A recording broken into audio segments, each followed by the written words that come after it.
तक कोर्ट के सामने अपना पक्ष रखा और ऐसा लगा जैसे उन्होंने कोर्ट रूम को ही अपनी राजनीतिक रैली का मंच बना दिया हो, या फिर यह समझ लीजिए कि कोर्ट रूम में ही जैसे उन्होंने अपनी एक प्रेस कॉन्फ्रेंस कर दी हो और वो ये उम्मीद कर रहे हो कि देश के लोग जब उनकी बात सुनेंगे तो वो तालियां बजाएंगे। अब आप ये देखिए कि केजरीवाल ने आज अदालत में क्या कहा। उन्होंने अपने बयान की शुरुआत ईडी को धन्यवाद देने से की। उन्होंने कहा कि मैं ईडी के अफसरों को धन्यवाद देना चाहता हूं जो 2 वर्षों से शराब घोटाले की जांच कर रहे हैं। मुझे किसी अदालत ने शराब घोटाले का दोषी नहीं माना और ना ही मेरे ऊपर कोई मुकदमा चला और ना ही मेरे ऊपर कोई आरोप तय हुए, लेकिन इसके बावजूद मुझे गिरफ्तार कर लिया गया। अब तक इस मामले में सीबीआई 31,000 पेज अदालत में दायर कर चुकी है और कुल 294 लोगों से पूछताछ हुई है। ईडी ने भी 162 लोगों से पूछताछ की है और 25,000 पेज अदालत में दायर किए हैं, लेकिन मुझे क्यों गिरफ्तार किया गया है अभी तक यह नहीं बताया गया। मेरा नाम सिर्फ 4 जगह पर आया है, जिनमें मनीष सिसोदिया के पूर्व सचिव सी अरविंद ने कहा है कि उन्होंने मेरी उपस्थिति में कुछ दस्तावेज मनीष सिसोदिया को दिए थे, लेकिन मेरे घर पर तो हर रोज विधायक आते रहते हैं। लेकिन क्या सिर्फ इसी की वजह से मुझे शराब घोटाले का आरोपी माना जाना चाहिए? अपने इसी बयान में अरविंद केजरीवाल ने पूर्व सांसद MS रेड्डी की गवाही का भी जिक्र किया और कहा कि उन्हें गिरफ्तार करने के लिए लोगों को उनके बयान बदलने के लिए मजबूर किया गया और उन्हें राजनीतिक षड्यंत्र के तहत फंसाने की कोशिश हुई। यह बात जब अरविंद केजरीवाल कह रहे थे तभी अदालत ने उनसे कहा कि वो उन्हें बोलने के लिए 5 मिनट से ज्यादा का समय नहीं दे सकती, जिसके बाद केजरीवाल ने कहा कि ईडी का मिशन सिर्फ और सिर्फ उन्हें फंसाना था। केजरीवाल ने कहा कि मेरे खिलाफ 3 बयान दर्ज हुए हैं, लेकिन उनमें से कोर्ट के सामने सिर्फ वही बयान लाया गया जिससे कि उन्हें फंसाया जा सके। एक गवाह के 7 बार बयान दर्ज हुए, लेकिन उसके 6 बयानों को छोड़कर केवल उस बयान को अदालत के सामने प्रस्तुत किया गया जिसमें मेरा जिक्र था, और इससे आप समझ सकते हैं कि मेरे खिलाफ कितनी बड़ी साजिश हुई है। अरविंद केजरीवाल ने जज से यह भी पूछा कि क्या एक मुख्यमंत्री को गिरफ्तार करने के लिए 4 लोगों के बयान ही पर्याप्त हैं, और अगर 100 करोड़ रुपए का शराब घोटाला हुआ है तो फिर वो 100 करोड़ रुपए आखिर कहां गए, वो हैं कहां? केजरीवाल ने यह बात भी कही कि असली घोटाला ईडी की जांच के बाद शुरू हुआ, जिसके 2 मकसद थे। एक, आम आदमी पार्टी को खत्म करना और दूसरा, ईडी के जरिए वसूली का रैकेट चलाना। अरविंद केजरीवाल ने कहा कि शराब घोटाले में गिरफ्तार होने वाले शरत रेड्डी की कंपनी ने बीजेपी को करोड़ों रुपए के चुनावी बॉन्ड खरीदकर चंदा दिया और उसे बाद में जमानत मिल गई, और असली घोटाला तो यही है जिसका अदालत को संज्ञान लेना चाहिए। तो अरविंद केजरीवाल ने किसी फिल्म के हीरो की तरह आज अदालत में एक ऐसा भाषण दिया जिसे सुनकर ऐसा लगता है कि केजरीवाल को वाकई में फंसाया गया है।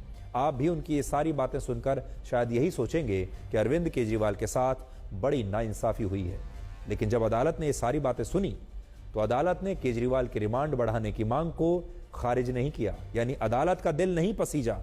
भाषण अच्छा था, लेकिन अदालत कानून के हिसाब से चलती है, अदालत सबूतों के हिसाब से चलती है, इमोशंस पर नहीं चलती।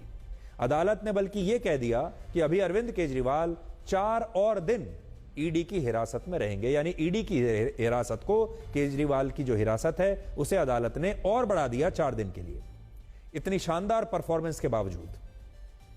इसलिए अब आप ये देखिए कि आज ईडी ने कोर्ट को ऐसा क्या बताया कि अरविंद केजरीवाल को इतने शानदार भाषण के बाद भी बेल नहीं मिली, अदालत से कोई राहत नहीं मिली।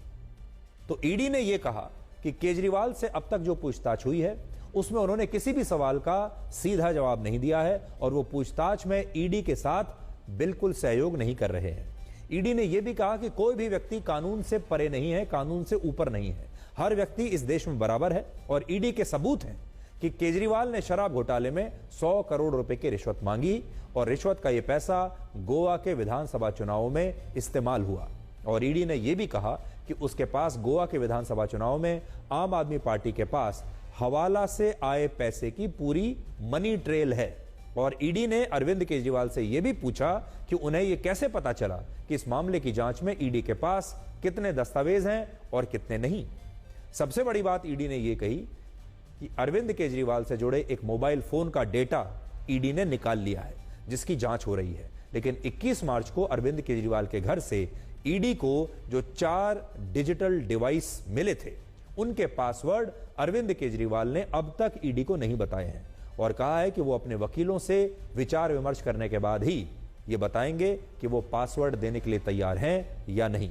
और ये बात सुनकर अदालत ने केजरीवाल की रिमांड 4 दिनों के लिए और बढ़ा दी।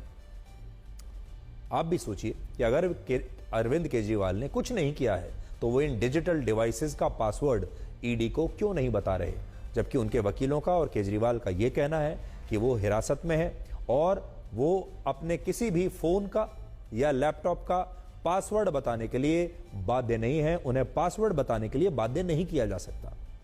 इस सुनवाई के बीच आज दिल्ली के उपराज्यपाल वी.के. सक्सेना ने कहा है कि वो जेल से दिल्ली की सरकार को नहीं चलने देंगे और जब उपराज्यपाल के इस बयान पर आज अदालत पहुंचने पर अरविंद केजरीवाल से सवाल पूछा गया तो उन्होंने कहा कि ये एक राजनीतिक षड्यंत्र है और जनता इसका जवाब देगी।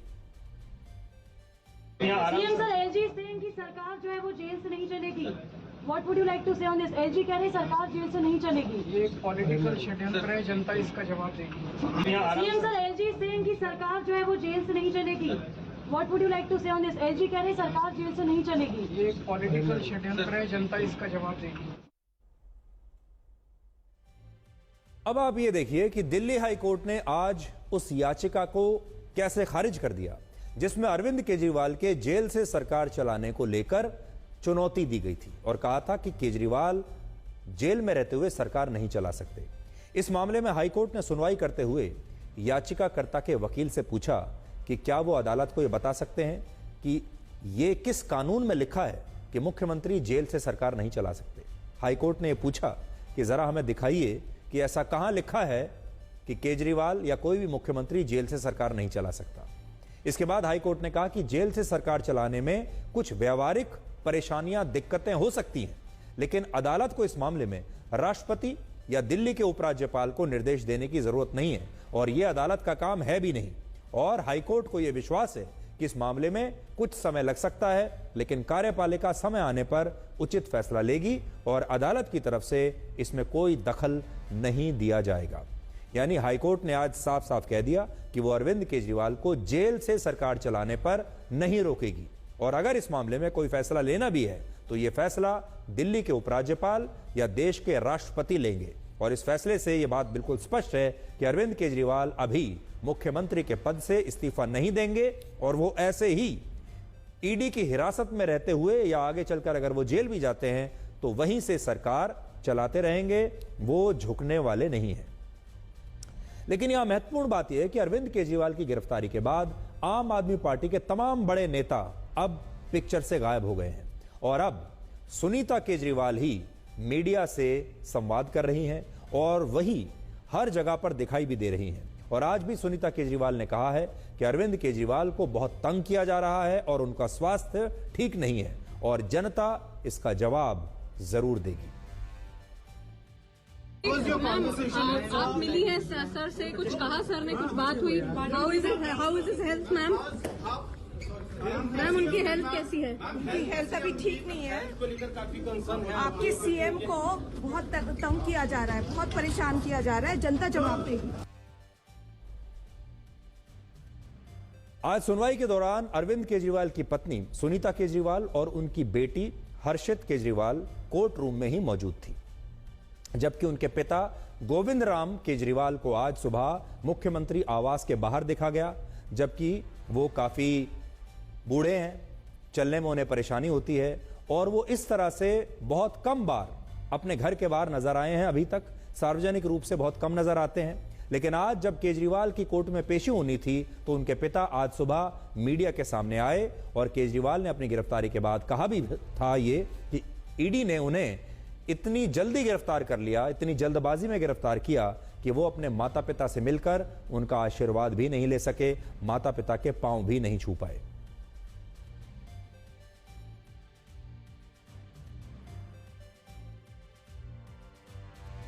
तो आज अदालत में अरविंद केजरीवाल का परिवार मौजूद था, उनकी पत्नी सुनीता केजरीवाल और उनकी बेटी हर्षिता, वो भी वहां पर मौजूद थे। तो सुनीता केजरीवाल को आपने देखा, हर्षिता केजरीवाल को आपने देखा और आज मीडिया के सामने उनके पिता भी आए। अरविंद केजरीवाल अकेले ऐसे नेता नहीं हैं जो